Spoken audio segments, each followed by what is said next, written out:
They plan your town. The whole thing is ritualized, okay? You have to hear me. So our lives have been ritualized.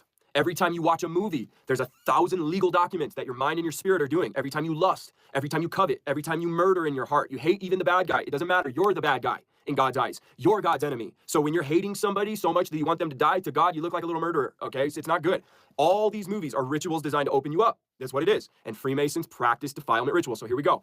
5 major points of defilement in the pentagram defilement ritual that Freemasons practice. Worship of self, false god worship, sorcery, which is like pharmakia, addictive foods, drugs, alcohol, heroin, cocaine, you name it. It's chemical combinations to open someone up or to control someone. That is sorcery. Then you have the practice of magic. Magic, okay, is the 4th one, is the practice of magic, which is the controlling of energy, the use of energy, and the harnessing of energy for personal gain. That's what magic is. So when people worship demons, they get power. They use it. You guys, there is things that the rest of us have been hidden from. But there's secret societies of people practicing very powerful things, and they do it through this ritual because they gain full control over you when you spend all your time serving yourself, worshiping false gods, drinking, smoking, doing drugs, getting yourself addicted to their foods, their coffees, everything, you name it, you're giving them control. The practice of magic. Our phones, in some ways, you guys are going to change the channel, I know, are a type of magic. The harnessing of energy. They tell us it's like electricity. It is, I know. I just think these things were given to us through the great geometrician. Every person who ever invented some new thing was a Freemason. Thomas Edison, who gave us the light bulb, was a Freemason, worshiping the light giver, right? So when they worship this beast, when they offer the beast these things, they get new technologies to come to them, okay?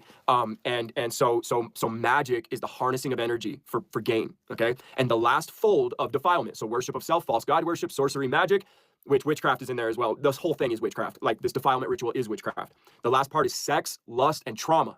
So physical sex, spiritual lust, and trauma are a gigantic open door. The biggest. In fact, it's probably almost the most important, besides worship of self, and sex, lust, and trauma is probably the most important. I think that's why it starts and ends with those two, because it's like the most important part, all right? So sex, lust, and trauma. When I was a little kid, I was molested by somebody. This is all planned by the devil. The devil sees you coming. He's like, oh, this guy's supposed to be used by God. Well, we better break him down in all the right ways. So they run us through. What are some ways that this ritual can be seen in normal people's lives? Let me describe it.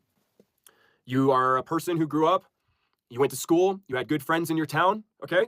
You had every promise on your life. Probably voted best dressed or most likely to succeed, okay? But you were having sex before you got married. No big deal. Moving on. You got married. You had kids. You bought a house. You're working. Okay? Then you watch your life fall apart. Infidelity comes through. Drugs come through. You end up broken, dead inside, on the streets. All because your life has been put through a 5-point major defilement ritual that gives control to our secret enemy, hiding in the darkness, gossiping about us, lording over us in secret. Okay?